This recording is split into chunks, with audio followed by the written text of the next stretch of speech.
Last time on Papa's Home. My plumber gave me an estimate of $2,600 to fix my sprinklers. I decided that I'd do some of the work myself. So in the previous episode, I decided to build a sprinkler manifold. This cost me a little under $400. The next thing I'm going to try to do is dig a trench. The plumber told me that if I dig the trench myself, that it would save me about $700. He might have to come back and do a little bit of cleanup, but really, that's okay. It's a lot easier to clean up a trench than it is to dig one.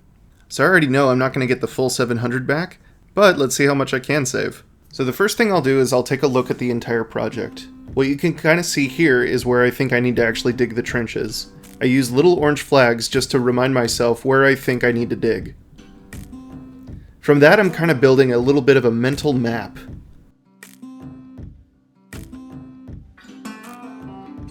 And if I use a giant tool like a trencher, is it really going to fit?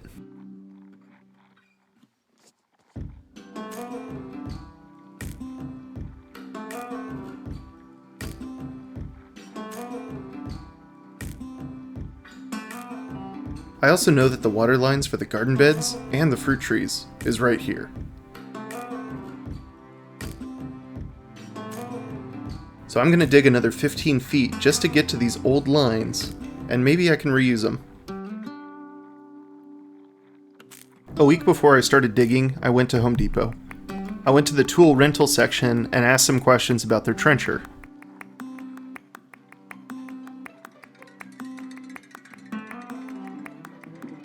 I could also rent a truck for about $20 for the first hour and a half. Luckily, one of my friends was able to help me out with the job, and we just used his truck. The day we were ready to start work, we found out that the hydraulic trencher was already sold out for the day. Unfortunately, you can't reserve tools ahead of time. It makes this process very unpredictable. Luckily, we found a store that had a hydraulic trencher. These can dig about 18 inches deep,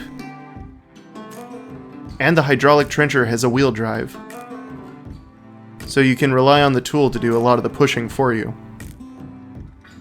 I'm not going to lie, parts of this tool were a little bit confusing, so I'm going to call out all the things that you really should do. Take your time getting the equipment off the truck. Though Home Depot can provide you with ramps, they can slide and move. Another must-have is to turn on the motor, put it in reverse, and pull the machine back. Make sure to tilt it back so that the chain doesn't drag. This tool is extremely heavy and you really need the motor in order to move it anywhere. So then we dug our first trench.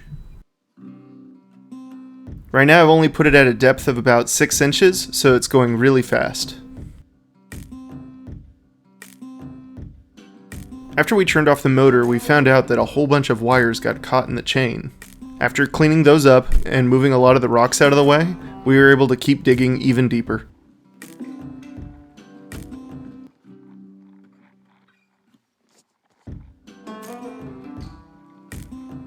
As you can see, it pulls really slow, but I know if I did this manually, it'd take way longer. Something that we realized later on is that we actually need to lock the wheels in place when we're ready to pull it back. The only reason you need to unlock the wheels is if you need to turn it left or right. As a result, we ended up pulling the machine manually, and it could have been doing a lot of the work for us.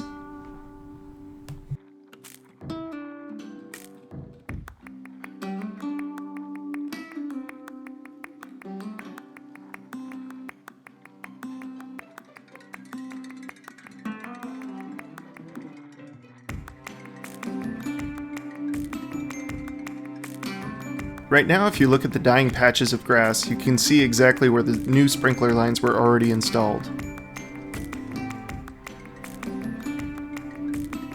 What I'm trying to do is dig a trench for my new main water line, connect it to the manifolds, and then from the manifolds, I'll reconnect to these babies. We couldn't maneuver the machine into the corner, so instead, we trenched a couple of lines. This is just to loosen up the soil so that we could dig it out by hand. However, we've been at it since 10 in the morning and now it's 4. We definitely took a lot of breaks as it was super hot outside. Once my weekly gardening service showed up, I just asked if they could dig the hole for about $100. This needed to be about 3 feet by 5 feet wide and go down about 16 inches. One thing to note is that I recently rewired my entire house. The electrician that I used knows this place inside and out. So when I asked the plumber how much he'd be willing to take off if I ran the wires, he told me about $400. Looking at Home Depot, I know that the cable I need is about $30, and I think I need 2 of them, so the total cost would be $60. And my electrician told me that with material, it'll cost $150. This will give me a net savings of $250 from the plumber's quote. And just as quickly, I'm spending it on new stuff. Since I already have an open trench, this seems like an opportunity to make a couple of improvements. One thing that I'm purchasing is this. This is called a ground hydrant. It's made by Aquar Systems, and it works just like a quick connect system. Rather than a normal hose bib, this doesn't need to go into the wall, and it can just connect to your sprinkler lines. In addition, all you need to do to connect it is just give it a quarter turn. Once connected, water will shoot up to the stem and flow through the hose, and once you disconnect it, water will come back down, but rather than going into your drinking water, it'll release through this valve. Since these manifolds are going to be right next to my garden beds, I figured it'd be really nice to have a hose connection right there. Now there's just one last thing I needed to purchase, and that was gravel. When I went to Home Depot, I just took a look at what they had. I think smaller rocks are actually going to do much better. The bags also made the math really easy. I know that the square that was dug out was 3 feet by 5 feet. I also know that it goes down about 16 inches, and I think I want the box to be poking up another 2 inches. Based on the math, I think we're only going to need 5 bags, however I bought 3 more just in case. I'm going to leave it up to the plumber to decide if he wants to dig even deeper to make sure that I get the right level amount that I need. So far on this project, I decided to take on a lot of the work myself. However, I still have to pay for parts.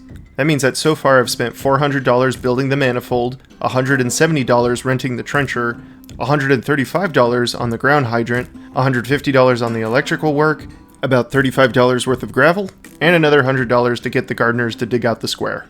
Bringing my total cost for this project so far just under $1,000. I'm really curious to see what the plumber's going to charge me for the remainder of the work. I really hope I end up saving myself money in the long run. Otherwise, this was a lot of work.